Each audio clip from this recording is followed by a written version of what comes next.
Not only should the citizens hold us to a particular standard, but we as law enforcement professionals should hold ourselves to a particular standard. So can it be difficult? Sure it can.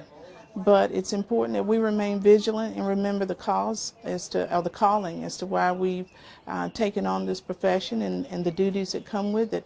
There is inherent danger, but there's an expectation that we will serve and protect our community, and we'll do the right thing. So it's important that we do that. It is a difficult time, but we've got to rebuild and regain that trust throughout all of the country. And anything specific that you guys can do as a law enforcement agency to, I mean, is it training, is it body cameras, is it more officers on the street, or is it a combination? Yeah, it's a combination of all of it, but at the end of the day, it's important to remember too, it's not just the tools that you have, but it's how you use those tools, how you've been trained with those tools, and can you articulate the use of using whatever that piece of equipment is. Our greatest attribute as a law enforcement officer is simply our ability to communicate with our citizens. That's, aside from the uniform, the badge, the gun, and everything else that we have, the greatest attribute that any of us have is our calling to be here to begin with and communicate with our citizens. That's how you build the relationship. And keeping that there again on the forefront and understanding why we've assumed the role of law enforcement professionals is critically important. The technology does help in this day. Because we need to be able to have some, if not all, of the same technology that our communities have. Today is a perfect example of trying to have another way to get the word out, to communicate, to build those relationships. And we work very hard at that.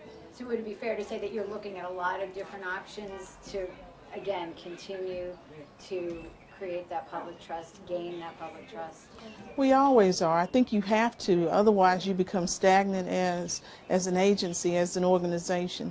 You're always looking at whatever resources are out there, whether they are the human resources or any other material or equipment resources, and obviously funding helps as well. But you have to always look at that because things are invented and created every single day, and we are in a position where we need to make sure that we can serve as effectively and as efficiently as possible.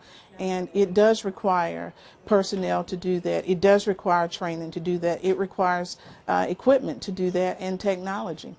Today was a good example of technology helping out police, but what do you think about apps like the one that the ACLU just put out that's supposed to be keeping the police accountable and supposed to be documenting any encounter with police?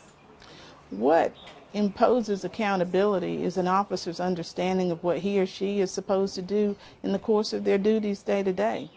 Whether it's an app or the smartphone that you've got or someone rolling with a camera like you have today, there's always the possibility that someone else is watching, and it may not necessarily be technology. Someone else is just simply watching and doing the right thing, understanding why you're there, and working through whatever that crisis is so that at the end of it, our community is left in a better place and our officers know that they have made a difference in that person's life. That's why we're here. Chief, given growth of the city, do you foresee adding additional police officers to the force? It was just announced yesterday in the proposed budget that the police department will be receiving 8 additional officers this year.